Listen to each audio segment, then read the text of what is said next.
Hello friends, बहुत सारे लोग डिलीजन के बारे में जानना चाहते हैं। जब से ये आंध्र प्रदेश वाला केस हुआ है, डबल मर्डर केस, जैसा कि आप लोग जानते होंगे, न्यूज़पेपर और टीवी चैनल पे देखा होगा सबने कि आंध्र प्रदेश में एक कपल ने अपनी 2 बेटियों का मर्डर कर दिया। और आश्चर्य की बात ये है कि वो लोग वेल एजुकेटेड और साइंस बैकग्राउंड के होते हुए भी अंधविश्वास के चलते अपनी बेटियों का बलि इस विश्वास के साथ दिया कि अगले दिन सतयुग आ जाएगा। तो आप लोग ये केस जानते ही होंगे। तो इसमें जब उनकी डायग्नोसिस की गई, डायग्नोसिस का मतलब कि किसी पेशेंट को का चेकअप करके और उसकी जब रिपोर्ट बनाई जाती है कि उसको क्या समस्या है, तो इस पूरी प्रक्रिया को डायग्नोसिस कहा जाता है। तो आंध्र प्रदेश में 25 जनवरी को एक कपल, जिसमें कि जो हस्बैंड था वो 55 साल का डिग्री कॉलेज का साइंस का प्रोफेसर, और साइंस बैकग्राउंड में ही उन्होंने डॉक्टरेट कर रखा था साइंस में उन्होंने, और पुरुषोत्तम नायडू उनका नाम है।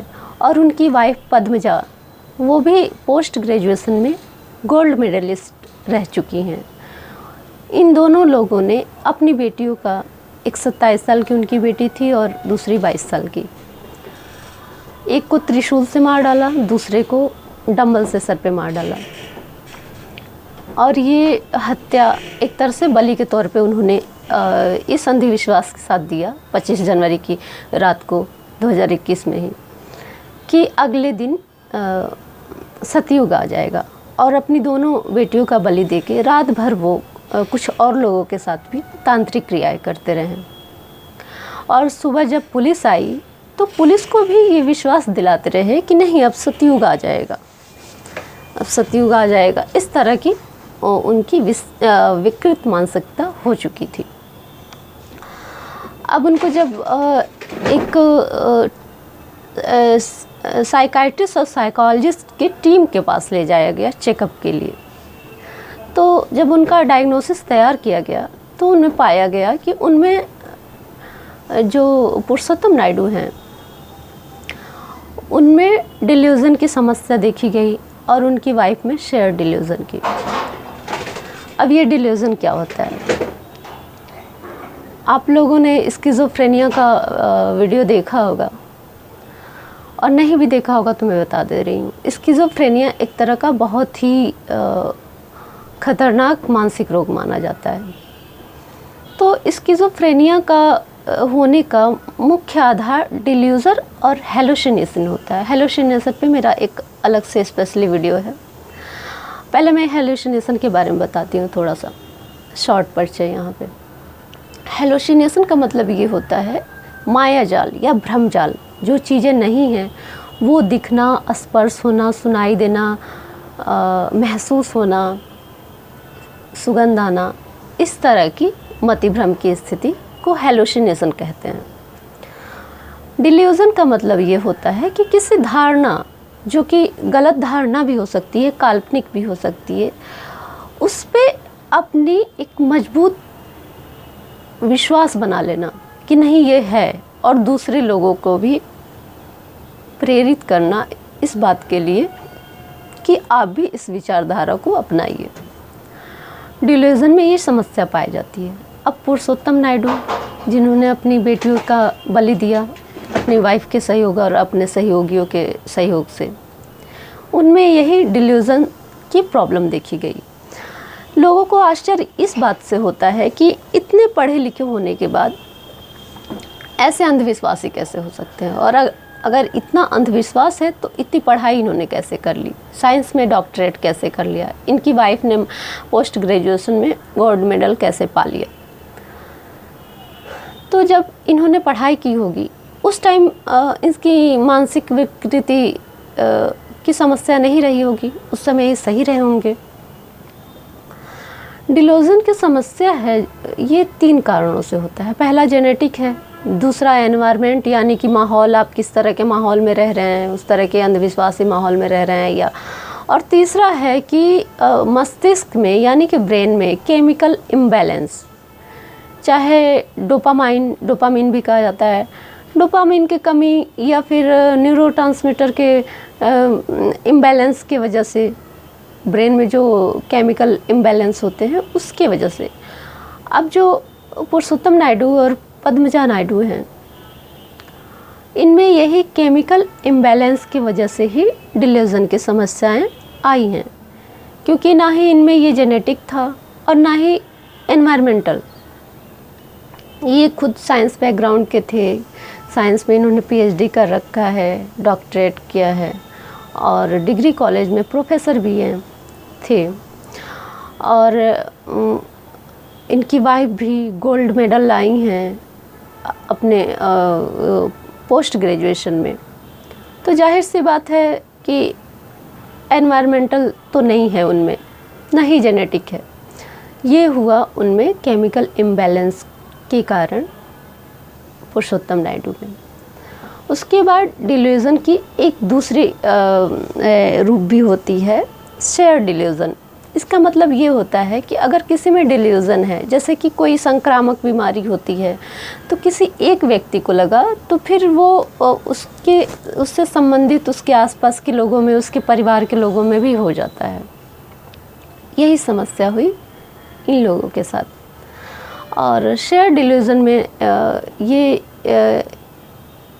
ऐसे लोग को प्रभावित करता है कि मान लीजिए कि किसी को डिल्यूजन की समस्या है और वो किसी ग्रुप का, किसी परिवार का मुखिया है, वो उसका वर्चस्व है उस जगह पे, उसके अनुयायी हैं, उसके पाले हैं, उसके अपने लोग हैं जिनका वो डिसीज़न लेता है, बाकी सारे लोग उनकी बातें मानते हैं। इस तरह के लोगों में अगर डिल्यूजन की समस्या आ गई, मति भ्रम की समस्या आ गई, तो बाकी लोगों में ये शेयर्ड होने लगता है, तो इसको शेयर्ड डिल्यूजन कहते हैं। अब पुरुषोत्तम नायडू को जब डिल्यूजन की समस्या आई, तो जो उनकी वाइफ हैं, यहाँ तक कि उनकी बेटियाँ, उनके आसपास के लोग जो उनके सहयोगी थे, इस काम में उनका सहयोग किए, उनको शेयर डिल्यूजन की समस्या हो गई। वो इनके काम में सहयोग करने लगे। और दूसरी पहचान ये होती है डिल्यूजन की कि ऐसे लोग कोई जैसे होता है ना कि अदर पर्सनालिटी डिसऑर्डर में कोई ना कोई पहचान होती है, इसकी कोई पहचान नहीं होती है। व्यक्ति की विकृत मानसिकता ही पहचान होती है, बाकी कोई पहचान नहीं होती है। वो कोई भी अटपटा कार्य नहीं करेगा, कुछ भी ऐसा नहीं करेगा कि जिससे उसको देख के लगे कि ये एबनॉर्मल है, मानसिक रूप से विक्षिप्त है, इसका दिमाग सही नहीं है। उसके क्रियाकलाप बिल्कुल नॉर्मल रहेगा, वो बिल्कुल सामान्य तरीके से काम करेगा, उसका कार्य प्रभावित नहीं होगा, वो सामान्य तरीके से बात करेगा, हर काम सामान्य रहेगा, असामान्य कुछ भी नहीं होगा। तो इसलिए आसपास के लोगों को पता नहीं चलता है कि मानसिक रूप से विकृत हो गया है। इसी वजह से ये जो नायडू फैमिली थी, पुरुषोत्तम नायडू, उनकी वाइफ पद्मजा नायडू, इन लोग पे लोगों का शक नहीं हुआ कि ये लोग मानसिक रूप से विकृत हो रहे हैं, क्योंकि इनका जो दैनिक कार्य है वो सामान्य रूप से चल रहा था, बातचीत सामान्य थी, सिर्फ इनकी मानसिकता विकृत हुई थी। और इनमें ये धारणा बन गई थी कि हम बेटियों की बलि देंगे, तांत्रिक क्रियाएं करेंगे तो अगली सुबह सतयुग आ जाएगा। ये धारणा पुरुषोत्तम नायडू के मन में एकदम प्रबल रूप से बैठ गई थी, डिल्यूजन की समस्या हो गई थी उनको। और यही चीज़ उनके जो सहयोगी थे, जो इस काम में उनका सहयोग कर रहे थे, उनकी वाइफ, उनमें भी शेयर डिल्यूजन की समस्या आ गई थी। अब लोगों का सवाल यही रहता है कि इतने पढ़े लोग ऐसा अंधविश्वास कैसे कर सकते हैं। तो मानसिक समस्या किसी को भी हो सकती है, उसमें एजुकेशन से कोई संबंध नहीं होता। अगर दिमाग में केमिकल इम्बैलेंस हो रहा है तो बहुत पढ़े लिखे लोगों को भी इस तरह की समस्या हो सकती है, इसमें कोई आश्चर्य की बात नहीं है। अब हम लोग ये वीडियो डालते हैं, जैसे कि मैंने एक अपने वीडियो में बताया था कि हमारा उद्देश्य है कि समाज में जागरूकता फैलाना मानसिक रोग के प्रति। तो यही हमारा उद्देश्य है कि अगर समाज में लोग जागरूक रहेंगे, जागरूक कैसे होंगे? जब चीज़ें जानेंगे। आप चीज़ों को समझेंगे ही नहीं, जानेंगे ही नहीं, तो कैसे आपको मालूम रहेगा कि सामने वाले में कोई विकृति आ रही है, समस्या आ रही है? आप कैसे सचेत होंगे? तो जब समाज में जागरूकता फैलेगी मानसिक रोगों के प्रति, तो लोग आसपास के लोगों को उनके इस विकृति से बचाने में, समाज को इस विकृति से बचाने में सफल होंगे।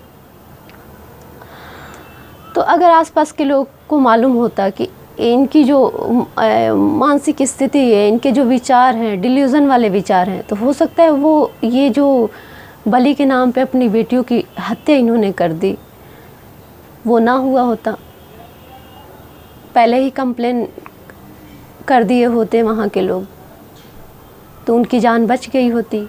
वो भी जो अपने माँ बाप का सहयोग कर रही थी, उनको भी इस बात का अंदाज़ा नहीं होगा कि उनको अपने जान से हाथ धोना पड़ेगा। इसीलिए मानसिक विकार के प्रति जागरूकता बहुत ज़रूरी है, क्योंकि बहुत सारे मानसिक विकार ऐसे ही होते हैं कि हम में होता है और हमें मालूम नहीं रहता है। इसका कोई संबंध नहीं रहता है कि आप कितने बुद्धिमान हैं, कितने पढ़े लिखे हैं, कितने अमीर हैं, कितने गरीब हैं,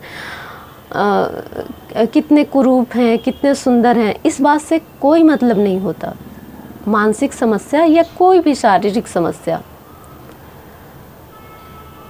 किसी के साथ पक्षपात नहीं करती है, किसी भी को भी हो सकता है। ये नहीं कि बहुत अमीर हैं तो थोड़ा सा उसको हो जाए और बहुत गरीब हैं तो ज़्यादा हो जाए।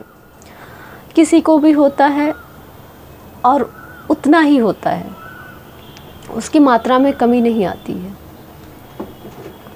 अब ये नहीं है कि कोई बहुत बुद्धिमान है तो उसको कोई रोग नहीं होगा। बुद्धिमान होना इस बात की गारंटी थोड़ी ना है कि आपको कभी कोई मानसिक रोग नहीं हो सकता है। पढ़े लिखे होने का मतलब ये थोड़ी ना है कि आप किसी मानसिक विकार से ग्रस्त नहीं हो सकते हैं। इसीलिए बस ये जानकारी होना ज़रूरी है कि मानसिक विकार किस किस तरह के होते हैं, इसकी पहचान क्या होती है। अगर ये आपको मालूम रहेगा तो जैसे और शारीरिक बीमारियों के बारे में मालूम होने पे हम जानते हैं, जैसे हमको जुकाम हुआ तो हमको मालूम है कि हाँ जुकाम हो गया है, तो दिखता है, समझ में आता है। छोटा बच्चा भी जान सकता है कि हमको जुकाम हुआ है तो दवाई खाना चाहिए। कुछ लोग नहीं भी खाते हैं, तो उसका जो भी उपाय करना है करना चाहिए। अब मानसिक बीमारियों के बारे में मालूम ही नहीं है तो लोग उसका इलाज क्या करेंगे? इसलिए जागरूकता ज़रूरी होती है। और शेयर डिल्यूज़न तो एक तरह से महामारी की तरह है। अगर किसी प्रभुत्वशाली व्यक्ति को हो गया तो उसके संपर्क में उसके जितने अनुयायी हैं, उसके पाले हैं, उससे संबंधित लोग हैं, सब में वो शेयर डिल्यूज़न की तरह फैल जाएगा। जैसे कि पुरुषोत्तम नायडू के केस में हुआ, उनके वजह से उनकी वाइफ, उनके फैमिली में, उनके आसपास के लोगों में फैला, और इस हद तक फैला कि वो अपनी मानसिक विकृति के तहत अपनी बेटियों की बलि दे दी कि सतयुग आएगा। कहाँ से आएगा? रात भर तांत्रिक क्रियाएं करते रहे अपनी वाइफ, अपने सहयोगियों के साथ। सुबह पुलिस आई अगल बगल के लोगों के कंप्लेन करने पे, तो पुलिस को भी वो विश्वास दिलाते रहे कि नहीं सतयुग आ जाएगा। इतनी उनकी इच्छा, इतनी ये विकृति, जो मानसिक विकृति है, इतनी ज़्यादा प्रबल हो गई थी कि उस टाइम तक भी उनको विश्वास था कि नहीं सतयुग आ जाएगा। तो इसलिए किसी भी मानसिक विकृति को गंभीरता से लेना चाहिए, चाहे वो समाज में किसी को भी हुआ हो। मैंने पहले भी अपने वीडियो में कहा है कई बार कि मानसिक विकार का उपचार के अलावा, निदान के अलावा कोई दूसरा विकल्प नहीं होता। बस एक ही विकल्प होता है, उसका उपचार। अगर कोई मानसिक रूप से विकृत है, चाहे कोई आपका कितना हो खास हो, तो आप उसका इलाज ज़रूर कराएं, निदान ज़रूर कराएं, उसको समाज में खुला ना छोड़ें, क्योंकि बहुत खतरा होता है इससे। इसी चीज़ को ख़त्म करने के लिए कोई भी साइकोलॉजिस्ट, साइकाइट्रिस्ट मानसिक रोगों से संबंधित वीडियो बना रहा है, सिर्फ पैसे कमाने के लिए थोड़ी ना बना रहा है। अपना टाइम बर्बाद करके ऑनलाइन बैठ के लोग वीडियो बना रहे हैं, बस इसीलिए कि लोगों में जागरूकता फैले। शारीरिक बीमारियों के बारे में तो लोग जागरूक हैं, उनको मालूम है कुछ होता है तो वो जाते हैं डॉक्टर के पास। मानसिक विकारों के बारे में लोगों को मालूम ही नहीं रहता है, तो क्या जाएंगे। तो फिर अगले वीडियो में मिलते हैं। Bye bye.